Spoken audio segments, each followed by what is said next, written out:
Evangelho de Lucas, capítulo 7. A cura do servo de um centurião. E, depois de concluir todos estes discursos perante o povo, entrou em Cafarnaum. E o servo de um certo centurião, a quem muito estimava, estava doente e moribundo. E, quando ouviu falar de Jesus, enviou-lhe uns anciãos dos judeus, rogando-lhe que viesse curar o seu servo. E, chegando ele junto de Jesus, rogaram-lhe muito, dizendo: é digno de que lhe concedas isto. Porque ama a nossa nação, e ele mesmo nos edificou a sinagoga. E foi Jesus com eles, mas, quando já estava perto da casa, enviou-lhe o centurião uns amigos, dizendo-lhe: Senhor, não te incomodes, porque não sou digno de que entres debaixo do meu telhado. E por isso nem ainda me julguei digno de ir ter contigo. Dize, porém, uma palavra, e o meu criado sarará. Porque também eu sou homem sujeito à autoridade, e tenho soldados sob o meu poder, e digo a este: vai, e ele vai, e a outro: vem, e ele vem, e ao meu servo: faze isto, e ele o faz. E, ouvindo isto, Jesus maravilhou-se dele, e voltando-se, disse à multidão que o seguia: digo-vos que nem ainda em Israel tenho achado tanta fé. E, voltando para casa os que foram enviados, acharam são o servo enfermo.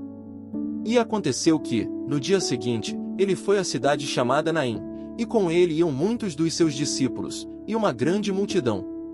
E, quando chegou perto da porta da cidade, eis que levavam um defunto, filho único de sua mãe, que era viúva, e com ela ia uma grande multidão da cidade.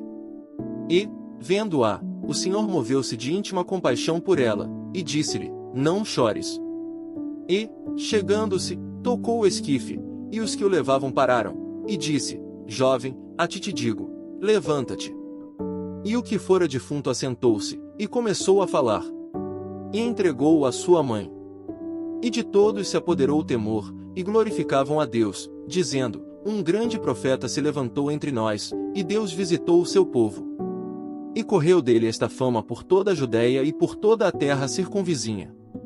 E os discípulos de João anunciaram-lhe todas estas coisas. E João, chamando 2 dos seus discípulos, enviou-os a Jesus, dizendo: és tu aquele que havia de vir, ou esperamos outro? E, quando aqueles homens chegaram junto dele, disseram: João o Batista enviou-nos a perguntar-te: és tu aquele que havia de vir, ou esperamos outro? E, na mesma hora, curou muitos de enfermidades, e males, e espíritos maus, e deu vista a muitos cegos. Respondendo, então, Jesus, disse-lhes: ide, e anunciai a João o que tendes visto e ouvido, que os cegos veem, os coxos andam, os leprosos são purificados, os surdos ouvem, os mortos ressuscitam e aos pobres anuncia-se o Evangelho. E bem-aventurado é aquele que em mim se não escandalizar. E, tendo-se retirado os mensageiros de João, começou a dizer à multidão acerca de João: que saístes a ver no deserto? Uma cana abalada pelo vento? Mas que saístes a ver? Um homem trajado de vestes delicadas? Eis que os que andam com preciosas vestiduras, e em delícias, estão nos passos reais. Mas que saístes a ver?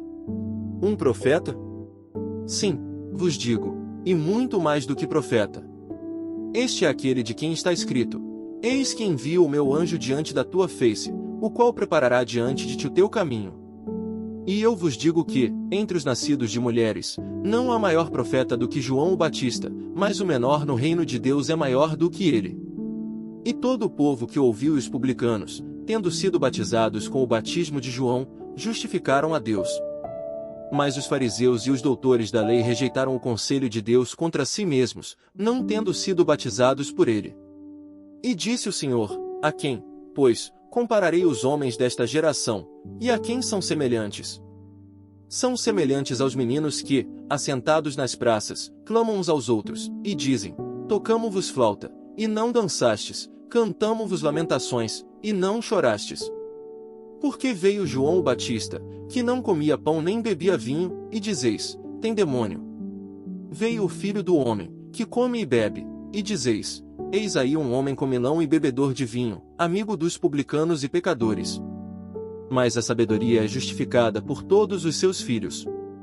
E rogou-lhe um dos fariseus que comesse com ele, e, entrando em casa do fariseu, assentou-se à mesa. E eis que uma mulher da cidade, uma pecadora, sabendo que ele estava à mesa em casa do fariseu, levou um vaso de alabastro com unguento. E, estando por detrás, aos seus pés, chorando, começou a regar-lhe os pés com lágrimas, enxugava-lhes com os cabelos da sua cabeça, e beijava-lhe os pés, e ungia-lhes com unguento.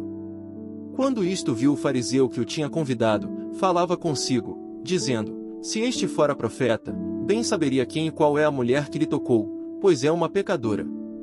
E respondendo, Jesus disse-lhe: Simão, uma coisa tenho a dizer-te. E ele disse: dize-a, mestre. Um certo credor tinha 2 devedores, um devia-lhe 500 dinheiros, e outro 50. E, não tendo eles com que pagar, perdoou-lhes a ambos. Dize, pois, qual deles o amará mais? E Simão, respondendo, disse: tenho para mim que é aquele a quem mais perdoou. E ele lhe disse: julgaste bem. E, voltando-se para a mulher, disse a Simão: vês tu esta mulher? Entrei em tua casa, e não me deste água para os pés, mas esta regou-me os pés com lágrimas, e os enxugou com os cabelos de sua cabeça. Não me deste ósculo, mas esta, desde que entrou, não tem cessado de me beijar os pés. Não me ungiste a cabeça com óleo, mas esta ungiu-me os pés com unguento. Por isso te digo que os seus muitos pecados lhe são perdoados, porque muito amou, mas aquele a quem pouco é perdoado pouco ama. E disse-lhe a ela: os teus pecados te são perdoados. E os que estavam à mesa começaram a dizer entre si: quem é este, que até perdoa pecados? E disse a mulher: a tua fé te salvou, vai-te em paz.